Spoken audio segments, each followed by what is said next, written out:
كريم خلاص نادي كريم احمد يلا بسرعه يلا باشا كريم مين؟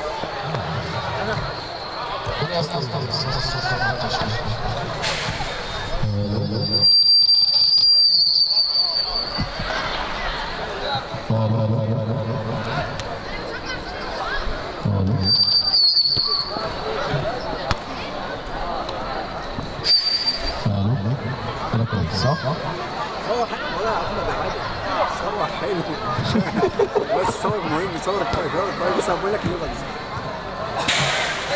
نرجع ونتابع مره ثانيه.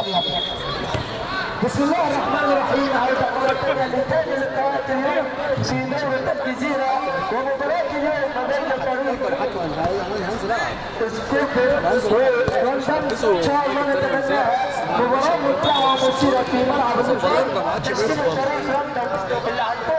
نرجع الكرة مرة ثانية لمسة أبو مصطفى في نص الملعب ده. فريق بدر وعمر أمام لقاء يعني نقدر نقول قوي لكن بدون نقاط. هو لقاء قوي ولكن بدون نقاط هنا في هذه البطولة. لقاء بين بدر وعمر وبين فريق الشافعي كاملة. يعني النهارده بقى الدكتور احمد الشافعي، دكتور محمد الشافعي، دكتور مصطفى الشافعي وبشر الشافعي جميعهم متواجدين النهارده في لقاء الاهلي. هذه اللعبة في نص الملعب متابعة وتحضير. ترجع الكرة لمجد رمي تماس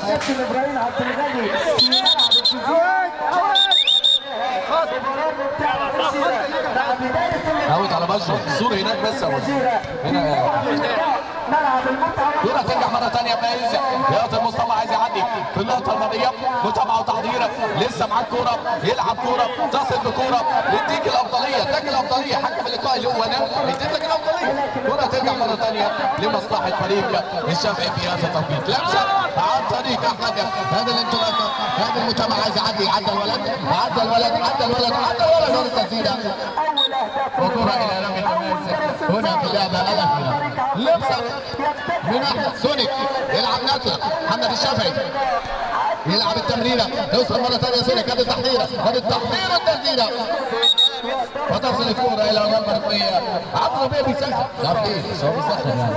أنا لو الدكتور ما نزلوش هسيبه كده قاعد معانا ويقف يقول مكان وليد أي مكان يعني. هذه الكورة التسديدة لكن بعيدة في اللقطة الماضية. تصل الكورة لمصلحة فريق بدر وعمر عن طريق قائده فايز. فايز يعطي مصطفى. مصطفى يعطي الفايز. هذا الانطلاقه هيلعب لمين فايز عادي يعدي وسط اثنين لكن صعبه. محمد الشافعي يلعبها حلوه قوي ولكن احمد ما سيطرش عليها. ادي اخره اللف ماشي. بعدين نبقى نشوف الموضوع ده. كره ترجع مره ثانيه يلعب مفيش حاجه. انا الحكم والمذيع يعني ايه. كرة أمامية يا سلام. أحمد الشافعي مسيطر عليها كده يلعبها لمحمد الشافعي. أولاد الشافعي يعطي المجد. الشافعي آخر لقطة حلوة لقطة حلوة لكن عبد بتابعها بشكل كبير. لمسة مصطفى عايز يعدي مصطفى اللقطة الأولى والثانية ما كملتش. يرجع لمحمد الشافعي وصلها لسونيك. سونيك بيدور بيناول وأنت فاكر أنت مستني عادل ربيع هنا عادل بره. ترجع مرة ثانية أحمد الشافعي توصل عن طريق سونيك. الانطلاقة من سونيك يلعب كورة لكن متابعة هنا في اللقطة الماضية وتصل الكورة في صراع كبيرة صراع. العب لسه ما طلعتش. يرجع الكورة في نص الملعب عن طريق الصفر. نقلة وانطلاقة هنا ميمي. هادي ميمي هيلعب يمينه عايز يعدي عدى الكورة لم تكتمل وتصل هنا امامنا ضربة مرمى لمصلحة فريق الشافعي. لمسة من بشر باجيو بعيدة أوي من باجيو يوصل ضربة مرمى. ويعود في اللقاء بقيادة التحكيمية الكابتن إبراهيم عبد الغني حتى مباراة اليوم. هذه الاستلامة مرة كرة ولمسة لكن سونيك يتابعها. تصل الكرة عن طريق فايز ينقل اللعبة فايز يتابع الكرة بلمسة بمرور بمحاولة هنا من يعني فايز. توصل التمريرة مرة ثانية عن طريق مصطفى. ترجع لفايز مرة ثانية. هاني مصطفى يحاول مسيطر على كورته. وواحد زي ما قلنا من الإضافات اللي متواجد فيها فريق بدر وعمر السنة دي لكن لم يحالفهم الحظ بشكل كبير. فريق قدم موسم كبير لكن لم يحالفه الحظ. وادي الكورة مرة ثانية لكن متابعة الاستلامة مرة ثانية حتى الكرة هيسدد تسديدة من أنس وضربة حرة هنا في هذا التوقيت لمصلحة فريق الشافعي. ضربة حرة لفريق الشافعي. عايز العب. اتمنى السلامة سونيك. يعني انا ما شفتش بيتك وهي بتعمل كده يعني. تتلعب الكرة الميز لكن الميز هيلعبها كده بروح رياضية إلى حارس المرمى. ماشي. كرة تتلعب من أحمد. اطلع مصطفى.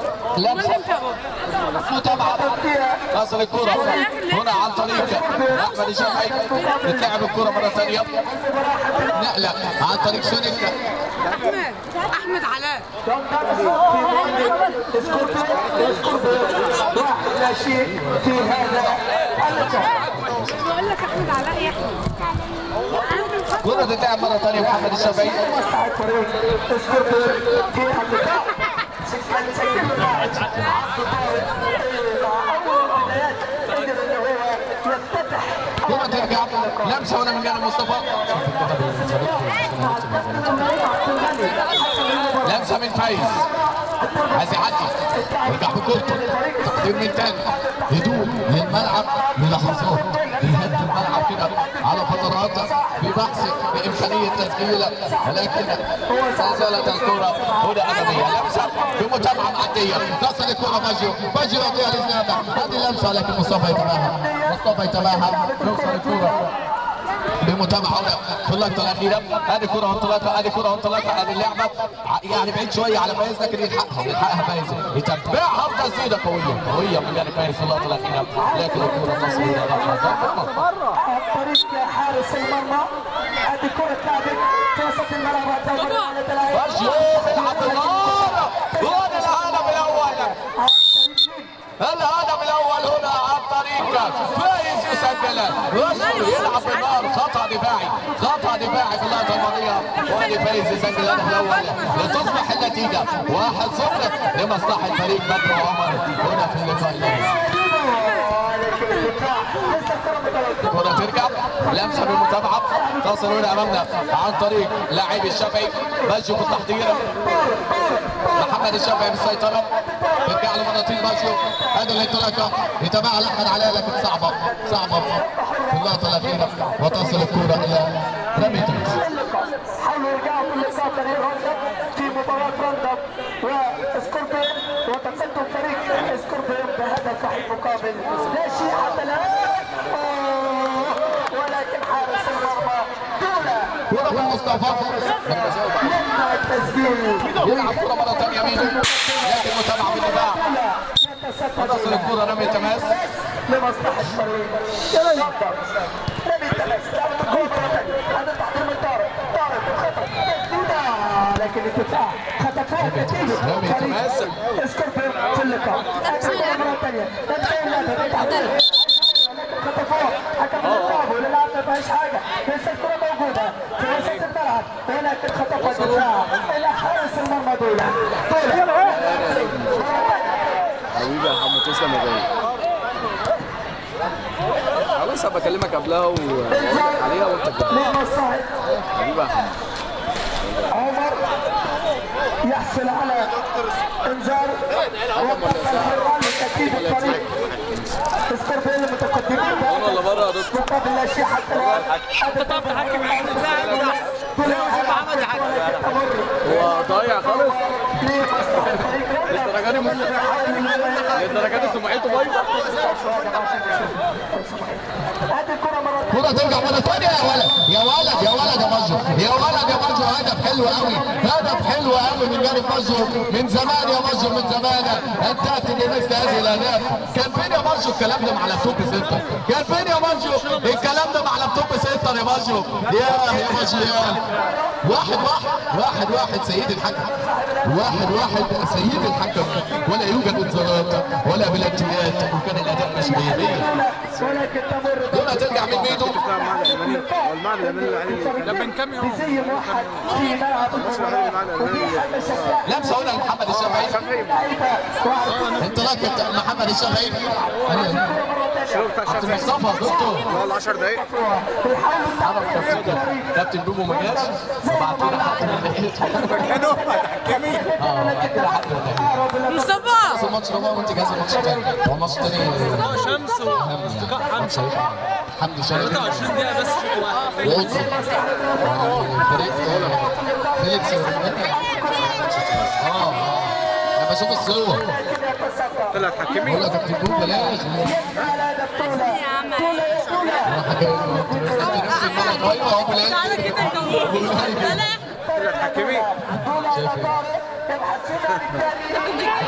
كورة ترجع مرة ثانية لمصطفى، لابسة من مصطفى، نقلة والثانية عن طريق فايز، ولكن المتابعة. بص ابعت لي الماتش ده كده اسمه ايه؟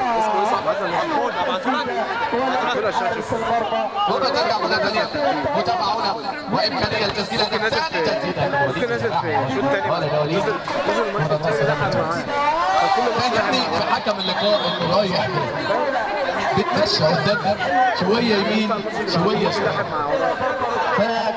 كويس حكم لقاء باصص لكل كوره، ربنا يستر. كوره ترجع مره ثانيه، لمسه، ادي البحث عن الهدف الثاني، تسديده قويه والله طبعا.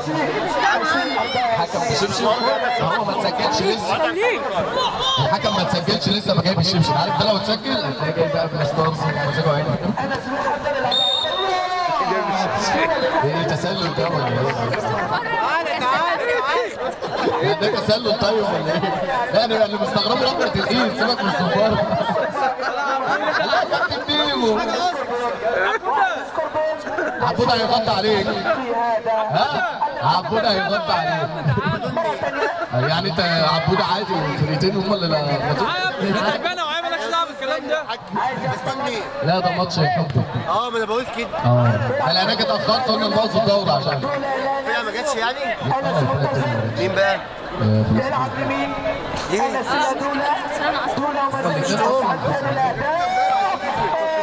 امبارح الفرقه دي وصلت امبارح كابتن بيبو وكابتن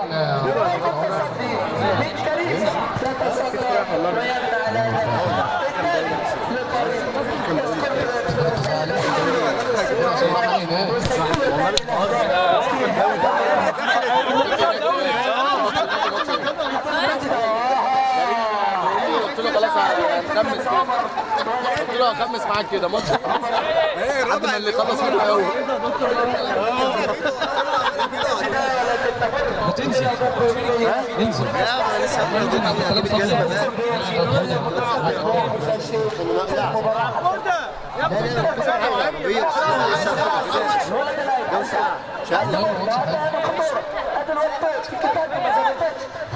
فايز يلعب كوره، هذه كوره من جانبين، يعطي كوره جيمي بتحضير حلوه. لو فايز سدد، ايه ما سددتش، القدم اليسرى سدد اهو، سدد وسجل الهدف الثاني لتصبح النتيجه ايه يا جدع الصفاره؟ ايه ده انت هتاخد منه خلاص الكابتن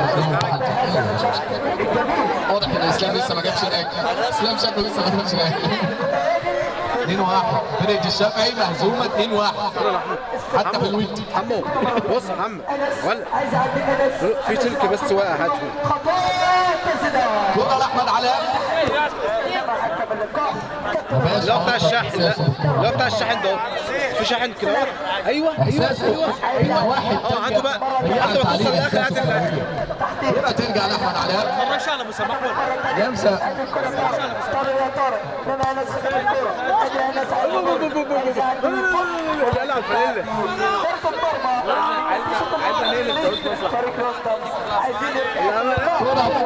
بلمسه بمتابعه. يقول لك بقى محمد الشافعي اوعى ده اوعى ده اوعى ده، الله تسديده هات راس لمسه متابعه من حارس المرمى اليمين، يلعبها اماميه، لمسه تحضيره، كوره من جيمي فايز صاحب الهدفين، يعطي كوره ميدو جيمي، لكن محمد الشافعي يعطي كوره عادل الربيع نازل والجو بديع. كوره مره ثانيه عن طريق مصطفى الشافعي، يوصل احمد علاء بنقل البايجو مسجل هدف النهارده يا جماعه، هدف جميل جدا جدا جدا في بدايه الشوط الاول. نرجع الكوره مره ثانيه عادل الربيع يتابعها عادل، ترجع مرة ثانية لباجو، هيوصل لمين باجو، تسديدة لكن محمد الشافعي يتحرك حلو، لكن باجو سدد في اللقطة الأخيرة، وبالتالي الكرة وصلت لأمامنا ضربة ركنية. زي ما بقول لحضراتكم احنا متمتعين في اللقاء ده، ضربة ركنية حلوة، ماتش حلو، متابعه من جانب احمد علاء، يلعب عرضيه عادل ربيع بلمسه وتحضيره، يرجع للخلف عن طريق مصطفى الشافعي. مصطفى بكره حيويه يلعبها وليد يلعبها لمصطفى تاني، يلف وشه ويدخل الملعب كده مصطفى، ينقل مع عادل ربيع. انا شايف ان دكتور مصطفى ممكن يلعب راس حربه النهارده، اعتقد هيسجل، يعني عنده الامكانيه في التسجيل. نجم حرس الحدود وغزل المحله السابق كابتن مصطفى الشافعي. يحتسب حكم اللقاء كابتن مصطفى الشافعي لعب للجونه عام 92، وبعد ذلك انتقل لغزل المحله من 94 ل 95. لعب لبتروجيت ايام ما كان بتروجيت بالممتاز عام 2001، وكان نهايه المشوار بقى مع فريق كهرباء طلقه بعد ما قدروا يصعدوا في 2002. كره ترجع مره ثانيه من وليد، صياط وتاريخ ممكن ما تلاقيهاش على جوجل اصلا. لمسه بمتابعه لفايز، لمسه من فايز، عايز يلعب العرضيه فايز، عدى الاثنين فايز، متابع للثالث فايز، وادي البحث عن الهدف الثالث، وادي التسديده ولكن في جوار القائد لحد ما يهبط. 16 دقيقة 16 16 دلوقتي 16 ولا في الحياة ولا في الدنيا. ترجع لعبد ربيع، وصل احمد علاء بره. كورة خارج الإطار من أحمد علاء اللي عمل مشوار. زي ما قلت لكم مصطفى الشافعي نجم حرس الحدود السابق، وادي الهدف ياتي هنا امامنا لتصبح النتيجه 2-2. مصطفى الشافعي من ساعه ما نزل طبعا خبره لعب لحرس الحدود والجونه وسواحل اسكندريه، وادخل دكتور محمد لطفي ميه هنا في اللقطه الماضيه، وباشيو اللي لعب للزمالك عام 2002 وكان قبلها بيلعب لفريق الهلال المطروحي 2014. لعبك معاه والله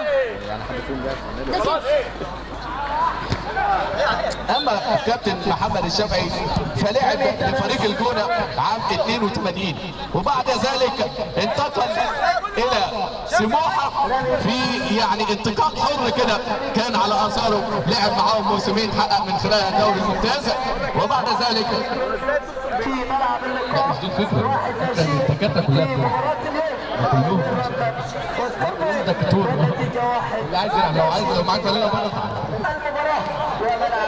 نرجع للتاريخ ونكمل التاريخ.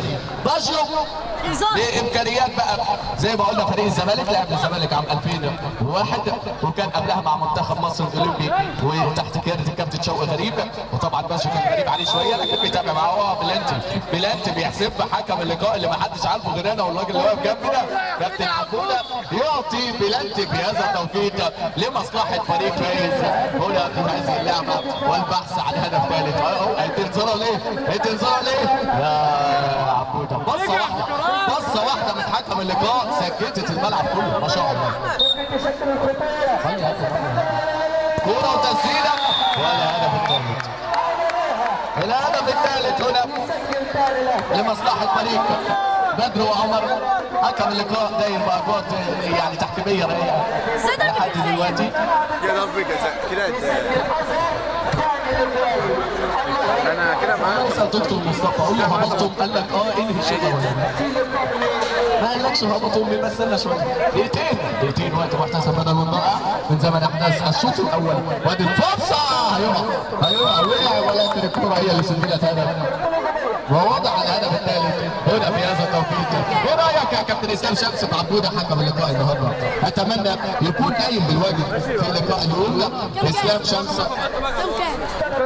3-2 لا تعادل 3-3 بين فريق الشافعي وبين بدر وعمر. هذه الكره مره ثانيه من عادل، وادي محمد الشافعي تسديده ما جاتش جول عشان هو عطشان.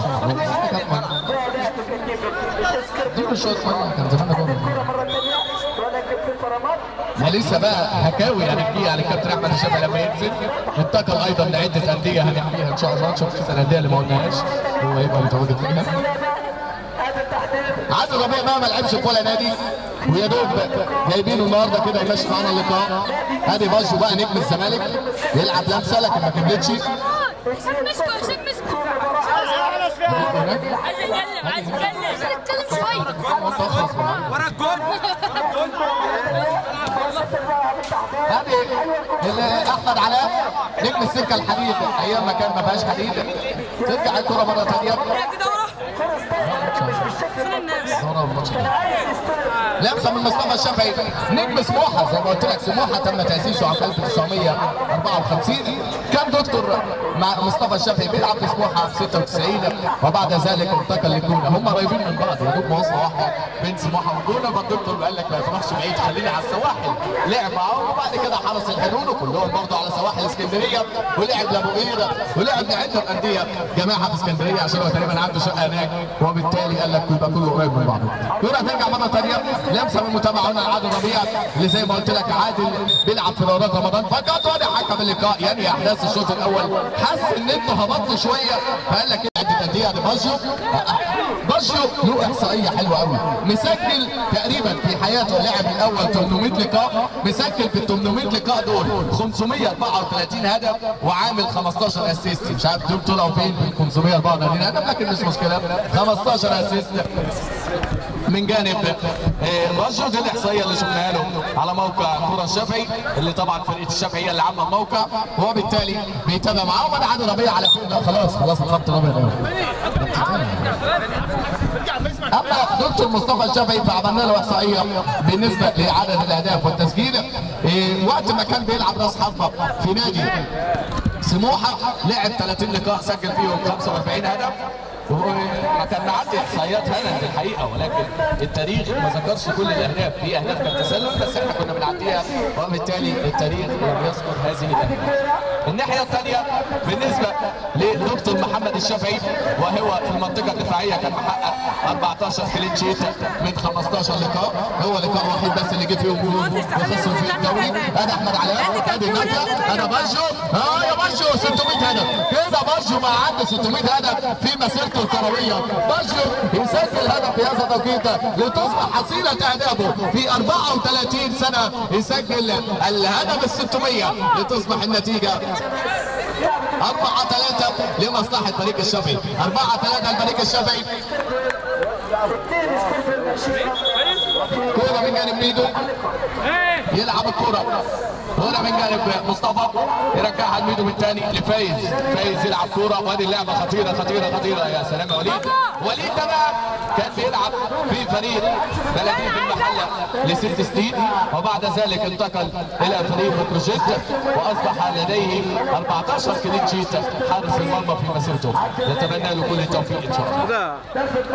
صياد مش هتشوفها ومش هتتابعها تاني. ركز حبيبي ده الاحصائيات دي عشان صدقني مش هتلاقي الاحصائيات دي في حته ثانيه. كوره من جانب فايز تسديده ولكن الكوره لا انا عندي بقى احصائيه حقيقيه والله. فايز مسجل تقريبا 5 اهداف في البطوله. دي احصائيه حقيقيه لحد دلوقتي. كوره من مصطفى ترجع مره ثانيه لمسه في العمق لكن يتابعها هنا عادل ربيع. يا سلام على لمسه عادل.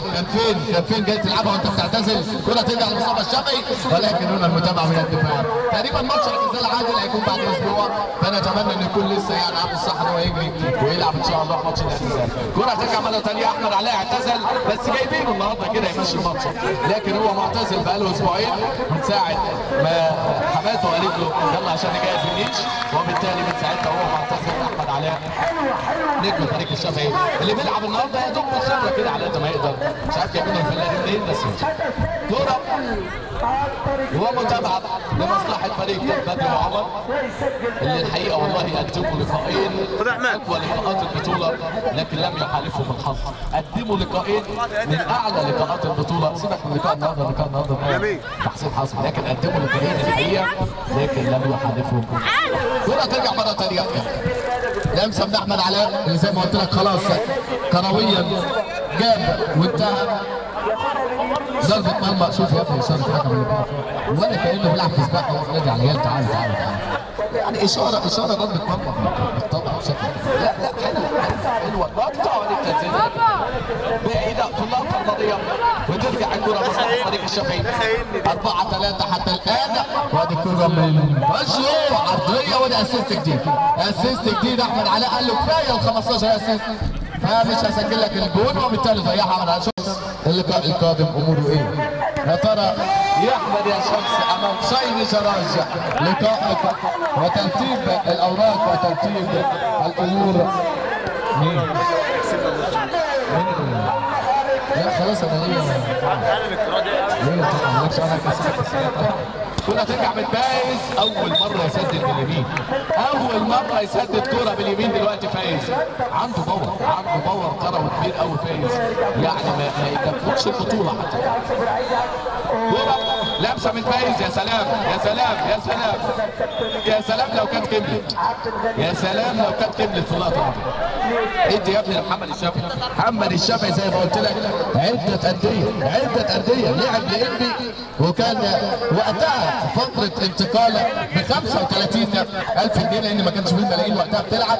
كان وقتها كانت اغلى صفقه في تاريخ الانبي كان محمد الشافعي اللي بيلعب في ارض الملعب. ترجع الكوره لمسه بمتابعه، توصل الكوره عن طريق محمد الشافعي، يوصلها لعادل ربيع. عادل 4 جنيه ونص صفقه انتقاله من فريق اسيسونا لفريق الشافعي هذا الموسم في البطوله. كوره ترجع مره ثانيه عادل ربيع، لمسه مش عارف احمد الشافعي منتظر ايه، مش عارف واقف بره احمد الشافعي منتظر ايه.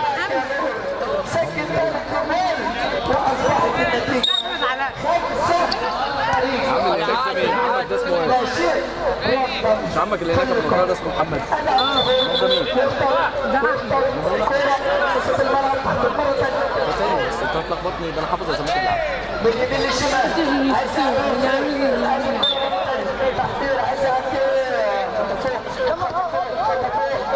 كورة بلمسة، العب لغاية ما الصفارة تيجي. ادي لعبة من جانب احمد علاء، عايز فدانين غيري، عايز فدانين غيري. كورة ترجع لفايز،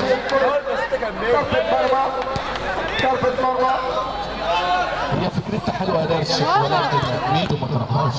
شوف مصطفى الشافعي يصلحها لك ازاي، حركه من مصطفى الشافعي في نص الملعب عشان يتوه بيها الدفاع. لمسه من عادل حب يعدي لكن مبروم على مبروم، ما تمشيش يا عادل، الاثنين مهاره. كره ترجع من مصطفى، نقلها حلوه قوي كريم. اللعبه ترجع مره ثانيه عن طريق فايز، ادي اللعبه، ادي الثانيه، ادي البحث عن الثالث، ادي البحث عن الثالث، لكن الحكم اللقاء يتابع، وادي الكوره وادي المتابعه وادي العرضيه، لكن الكوره تصل الى مصلحه فريق الشافعي. ما زالت النتيجه 4-3. ادي الكوره عن طريق عادل ربيع يلعب لمسه، يوصل الكوره عن طريق احمد ربيع يعطي الكوره عادل ربيع، لكن الكوره في العرض، كوره في العرض. شوف لعبه اخيره كانت كبيره، ولكن الكوره تصل الى امام الغرفين. عبوده مسك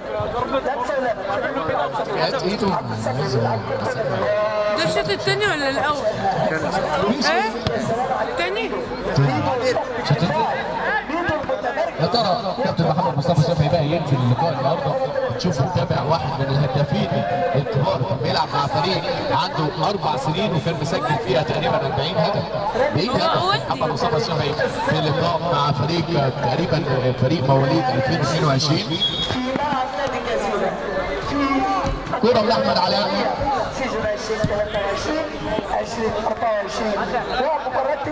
احمد علاء فكرت تقول 2023 بس عادل ربيع وادي انطلاقه عرضيه ضاعت. الحقيقه ازاي؟ بس هو اتجاهه في المرمى، الكوره راحت. ادي رمي التماس، ارجعوا يا جماعه شويه بعد اذنكم. نجم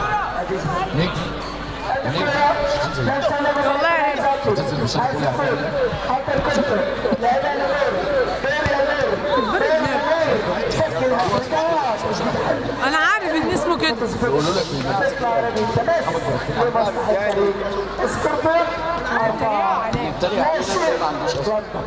ادي الكوره كوره ومتابعه، لمسه اماميه،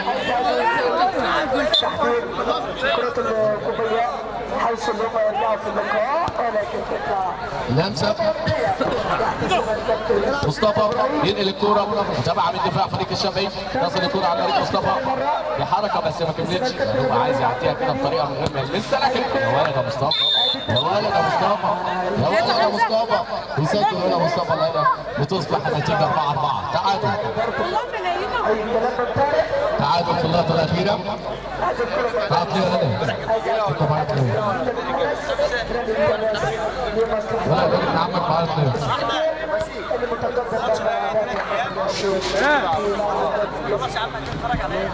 فرقتين موجودين فرقتين موجودين حمزه يا جدع علقتنا يا جدع حمزه انت كنت عايز تعمل ولا انا عارف كورة من فايز يلعب نقلة يرجع مرة ثانية لكن عملنا نقلة تماس في المباراة. هذه الكورة مرة ثانية تسديدة ولكن تطلع كورة لمصلحة فريق بدر عمر، تتلعب الكورة أرضية عن طريق فايز، يلعب كورة ينقل كورة والبحث هذا تصبح النتيجة 5-4. حكم اللقاء ما فيهاش حاجة لسه 5-4. حكم اللقاء كابتن عبودة بدر الدين نور الدين عبودة نور الدين، حكم دولي من 2001 بعد كده انتقل لحكم كأس العالم عام 1980. وادي الكورة هنا تأتي بهدف التعادل، هدف التعادل. عبودة حكم كأس العالم 1980 كان في أمريكا الجنوبية، كان مصاحب واحدة هناك اسمها سيزيليا وكان وقتها خدوه في الأداء التحكيمي، وبعد ذلك انتقل عام 84 وحكم كأس العالم المقامة في شريناش، وكان وقتها واحد من الحكام المميزين وقتها، لكن حاليا يتابع معنا في بطولة طب اسنان، تقريبا ناوي على معجون او كشف ببلاش، وبالتالي جاي معنا تحكيم هنا في هذا الموسم، لكن حكم من الحكام المميزين جدا اللي ان شاء الله هنشوفه في لقاءات ودية قادمة باذن الله، هو عنده اللقاءات المهمة دي جاية. كرة ترجع لعادل، عادل ما كملتش الكورة، توصل لمصطفى محمد الشافعي، حاسس ان اللقاء هيفتقدوه في اللقطة الماضية، وبالتالي بدأ يحس بالتوتر هنا في هذه الاوقات. كرة ترجع لمسة متابعة بحث عن هدف تعادل ايجابي، هذه الكرة العرضية متابعة دفاعية تصل لمينا البحث عن تسديدة، لكن الدفاع احلى، هذه الدفاع احلى، يرجع الكرة لاحمد، هذه كرة حلوة محمد الشافعي، يا لو كمل لو كمل والله لو كملت لاقطع لك الفيديو وانزله لك على السوشيال ميديا. يا سلام يا محمد الشافعي، القراءة حلوة والتفكير حلو واللعبة حلوة، لكن حارس المرمى ما كانش طالع في الدقة اللي انت عايزها او بالمسافة اللي انت عايزها. انت هتقول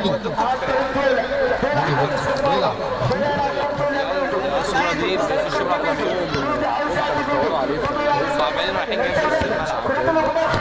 جاي وضعه ايه جديد؟ كرة ترجع مرة ثانية أحمد علاء يتابع، لكن هنا متابعة وتحضير. الكرة هتوصل لمين؟ بيدور بيناور بيحاول محمد الشافعي بالخبرة في اللقطة الماضية عمل سبرنت كده ما عملوش تقريبا من 40 سنة، لكن بيتابع بشكل جيد قوي. كرة العادة الربيع، ايه الثقة دي؟ ايه الثقة دي؟ انت لو بتلعب في ليفربول. كرة العادة الربيع عادل يلعب، مصطفى الشافعي منتظرها، هل يسدد من هنا ولا ايه؟ مصطفى الشافعي شوف التمريرة، يا سلام يا سلام يا سلام، لا الملعب تاني، لكن التمريرة